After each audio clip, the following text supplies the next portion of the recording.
Welcome to Big Blend Radio with travel writer Linda Kissam, the food, wine, and shopping diva. Welcome, everyone. It is the 4th of July weekend. It is July 5, number 5. It is July 5th, and I'm excited because Diva Linda, she comes on every first Saturday. Linda Kissam, the food, wine, and shopping diva, is talking about a wonderful rose garden in Tacoma, Washington. And what I love about this timing, because, the diva always knows, is that it's July 5th, not number 5. And it is, the roses are actually our national flower, which I think is super cool. So good timing, Linda. How are you? Very good. Thank you. And I'm back in Washington at this point doing my summer cruises. And right before we took off, we went to a beautiful, unbelievable, beautiful park. Last year, we did a story on the trolls that were in that park. If you remember that, the giant trolls. And this year I thought, I really, really want to see the botanical garden, the rose. They have tons of botanical gardens in Point Defiance, but the one I really wanted to see was a rose garden. And in fact, it lives up to everything that one could want. It's just, they've just added a new, beautiful entry gate. The other one they had was kind of iffy, but, or should I just say plain? So this one's beautiful. It has a rose on the front, and it's actually a grand entrance. It's just, you walk. So your first experience in this is you walk, you open the beautiful iron gates with the rose symbol. You walk through this arbor, and it's a pretty long walk, and it's quite beautiful. I do want to tell everybody, bring your dog. You can bring your dog, leash only, of course. Does that mean anybody paid attention to that? Probably not, but I did. And anyway, so it's about an hour experience if you take your time. Wear flat shoes that can withstand mud, rain, and terrain. So it's fairly flat, good for people who have mobility problems. Don't come on a rainy day. And you can walk. They say it's a many acres, and I didn't get that feeling. I'm gonna guess they're talking about the whole arboretum and not just the rose garden. So anyway, they have various sections that you can go to. The wishing well one was quite beautiful and very kind of, a story in itself, just walking through it with the wishing well. And the flowers are kind of just all over it. There's a theme. I didn't get it, and it didn't matter. They say that this rose garden started with the superintendent of schools asking the young children to bring rose cuttings. And then they planted the rose cuttings, and you kind of see that. So I was expecting an all yellow rose garden, an all pink yellow rose garden. And no, it's just row after row after row of beautiful, different varieties of roses. They tell you most of them, but not all, because I think some of them are so old that they can't remember the names, or, they probably should bring a botanist in there and identify the old flowers. But as you probably know, some of the newer flowers are grafted onto the older flowers, right? So occasionally you get a rose that starts out as a floribunda and ends up as just a generic climbing rose because of the grafting wasn't done correctly. But this is beautiful. There's places to sit. What's nice is they don't have anything fenced off. So the garden itself has a big fence around it. I'm not really sure what that indicates, but there is a big fence around the whole thing. And it's just, for those of us who love flowers, you could just go on and on. And like in my background is yellow, and in your background is pink. And they're obviously two very different types of flowers.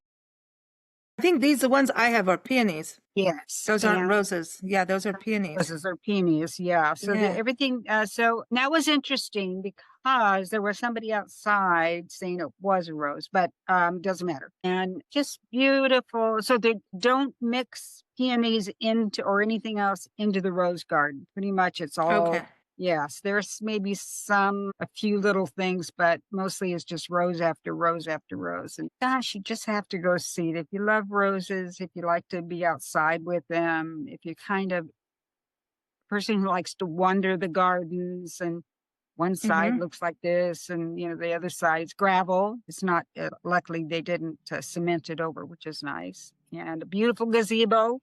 And we like those.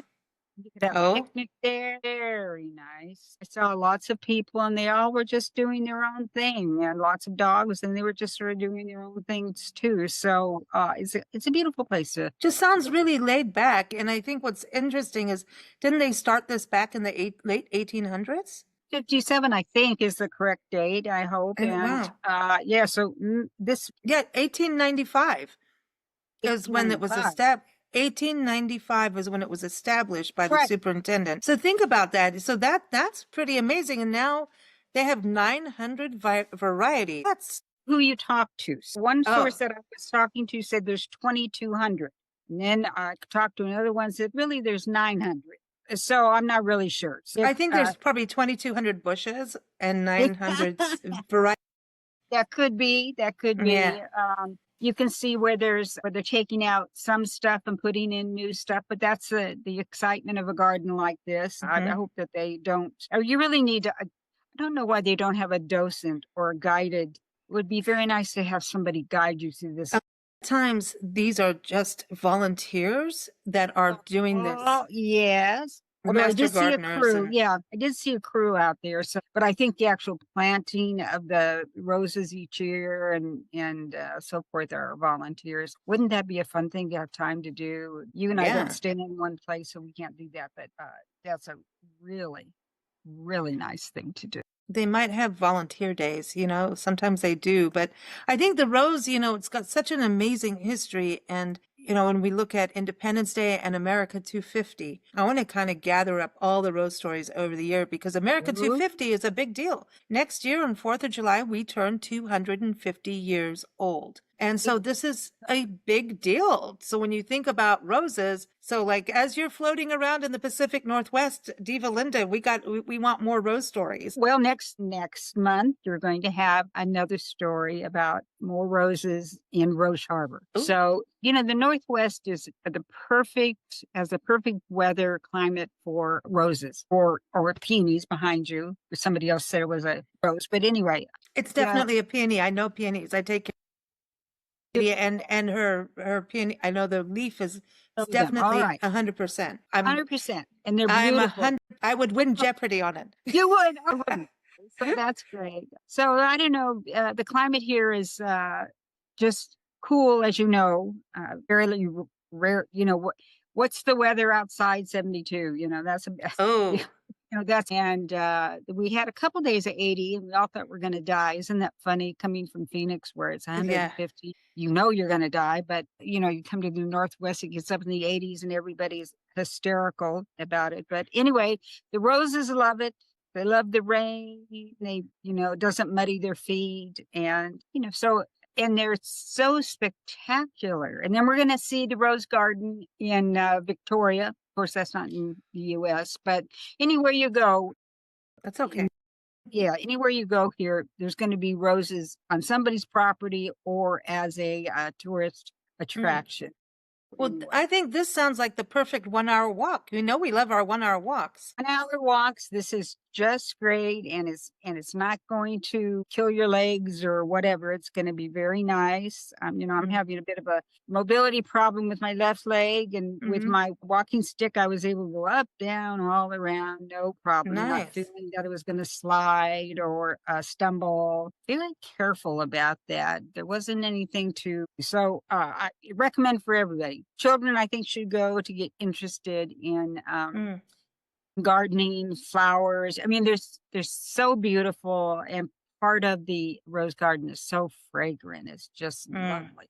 So I was not there on a day that they were pruning, but if I was, the fragrance and the aroma would have been staggering, I'm sure. It's just something. And I guess maybe you'll see a picture of me smelling the roses, and the rose bushes are like 3 feet taller than I am. It's just, big ones, bushy ones. They've got to have antique roses in there. They have to. roses, Yeah. everything, and the beautiful wishing well is just a really Oh, nice touch. It really is, and I think I have some pictures of that I sent you, so that you. the water features. And then, birds come out from this, so did you see birds and that kind of thing? And you can hear them in the background. You get so focused on the roses and smelling them and trying to figure out what they are and all. But if you just sit and are quiet, you will hear the birds, and they're just beautiful, and they're singing, and that's also something that's very, very Northwest. So it's all just lovely. Yeah. Now, have you seen any bald eagles since you've been there? Yes. Yeah. Oh Yeah. You my can see gosh. them. You can see them. You're going to see them more and more. The more north you go, the more you see them, and see them actually catching stuff in the same water that your boat is running in. So Wow. it's quite. That's a whole experience in itself. Yeah. So, but more north, and right now this is very strange. They've sort of overfished here in this part of the state, and so they're being very, very careful about fishing. So, an example, last Sunday, you could fish for one day from sun up to sundown for salmon. That's it. For crabbing. I think it was crabbing. It was crabbing and prawning at the same time. One day. That's it. That's it. It's very difficult as a private boater now to catch prawns or anything like that, any of the small things, because the bigger commercial people come out and they have the big nets and they Mm-hmm. just decimate. I Oh, mean, they know where they are. They know they can go very deep. And so when you get there, so we used to, when we prawned and so forth, we would catch, I don't know, dozens and dozens. And now we're lucky if we get a dozen. That might tell you something. So Washington, luckily, they're very pro nature and environmentalists and so forth. So they've now just said, that's it. You want to do prawning or crabbing? That's it. You got one sunset and they brought out the all the wardens were there. So if you were didn't have your license, or if you were acting goofy or whatever, because this can be, you can imagine small fishing communities that have turned into tourist destinations, and you get a flood of hundreds of boats. There's no room. There's really no room. And then you get the people who don't know how to handle a boat, and they're just the English just on because they are. So I don't know. It's an exciting. It's an interesting time. It's an interesting time. I Salmon is think the it's exciting to see all the cycle of nature, cycle of nature, and how the state of Washington is trying to help out. Sometimes you just want to That's go, nice. give me a chance. I don't have that day to go fishing, or crabbing or prawning or whatever. But you have to understand. The other half is, what are they doing to make sure the commercial fishermen have what they need, but don't go excess on it. Yeah, yeah. We've done many shows on that, on our environment side and nature side, and the commercial fishermen want to make sure that the populations are viable so that they have a sustained business. So there's this balance between everyone, including nature. So you want everything to be sustainable, healthy, have the right population numbers. And then it also goes by season, which is something I had no idea. And still, you remember we were talking to the Alaska fish lady, and her name escapes me right.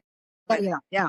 Yeah, and so when all of that kind of thing, I'm like, all these seasons of fish, and Chef Ivan Flowers, he's been on the show with us talking Yep, about yep, fish yep. is seasonal. As I don't eat fish because I'm allergic to it, but I had no idea. I'm like, yeah, it makes sense. They move around according to seasons, salmon especially. So, and that's all changing because of the undamming of some of the rivers in the Pacific Northwest too, I think. And they're trying very hard to replace what they should have been protecting. So, an example, we did a show, you and I, with Cy, who has a fishing experience boat Mm-hmm. that you go on his boat in Tacoma, and he takes you around Tacoma, and now he's doing fishing. So, we were surprised as heck for him to tell us this year that salmon fishing in Tacoma it was a very short time, but it was in May and June. Yeah. The salmon don't generally run, but I guess it's run way up north where we're going until August or September. So isn't that interesting? And he said Yeah. that he took, a few people out, and sure enough, there was the game wardens, and they boarded the boat, and they wanted to look all through the boat to make sure they weren't hiding fish. Everybody had to Wow. have a license that had a fishing pole, and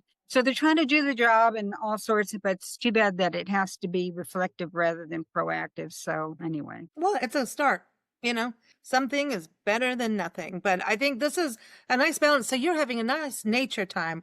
You got fish, you got birds, you got your herons too, right? That's important. We have our beautiful herons who, yeah, boy, they are something. They're just a beautiful thing to watch. And then you have your eagles and oh my gosh, there's something for everybody here. And it's kind of seasonal in a way, or it's kind of destination related. I see more and more, we talk to more and more people who are boaters who do their fishing with a commercial, not a commercial, but I guess commercial, a private business that takes them out for a week or two at the beginning of a season. Even though they have a boat like us that could do it, it's just better and easier if you use a private business to do your fishing and then do your boating after that's done. Because if you remember the story, we got a huge fish, lots of fish one year, and we wanted to bring it home and couldn't. The cost to mail it home was tremendous. Plus, there was I remember that. Yeah, 5,000 rules about how you can't do this, you can't do that in the shipping process. So we brought it home in the car. And every town that we went to at night, every last stop, we had to find somebody that had dry ice. It was a whole, Lucille Ball kind of silliness, over this one damn fish. And I could have gone down to the market and spent less. But that's right. But that's part of the adventure, it is part of the adventure. It really is, but oh man, so back to roses, you could use, you can take, I think they use fish and some of the fertilizers for roses. So there's my segue for that. There you go. Yeah. But so the gardens, see, this is it. So you're really, that's why I'm loving this. You're getting this just quality of life out there where the temperatures are nice. There's flowers, there's green. Did you go into green shock once you got up there? Like everything? Yeah. As we're driving in, it's always a big shock when you hit, when you come over the hill down into Seattle, and that's when you start seeing all the rows and rows of trees, and looks like one big forest until you get used to it, and then right now I'm looking at a gazillion trees out in front of me. Trees everywhere. And when you go into Canada, it's times 10. Yeah. The craziest thing. It feels like there's more room, of course, there's less people and so forth. So yeah, this is quite a bit of experience. I'm a very lucky person to be able to go to rose gardens like this. And this rose garden, incidentally, is 1 hour from downtown Seattle. You can actually take a bus that will take you from downtown Seattle right to the rose garden. Remember that it's in a huge park that has one of everything. They have we may do this next year. Japanese gardens, iris gardens. My gosh. You name it. Pom-pom gardens, just whatever you want. And it goes from high hill down to the water, and they have tennis courts, and if you have an opportunity, I would highly suggest that right next to it, 2 feet away, next to the Rose Garden, is the Point Defiance Lodge. Yeah. Well known, well loved. Spend a couple days there. You can spend, that means you don't have to go anywhere. Parking is plentiful. Do not worry about parking, but maybe on a really busy day, it could get iffy, but try to do your rose garden stuff during the week. And in the mornings. Yeah. Of course it rains in the morning, but whatever. So anyway, this is a great place. Lots and lots and lots to see. And we'll explore more gardens next year and see what else they have that would, sort of delight us in terms of the sight and the sense of everything. I feel like you should be able, I know you talk about picnics in the garden, but I feel like you should be taking a thermos of tea and finger sandwiches. Now, what would you do a hot tea picnic? I would. That's a really good idea because the little tea sandwiches are just great. Just about 5 minutes from the park is a tea shop. You could order ahead and take a lunch with you. That'll do.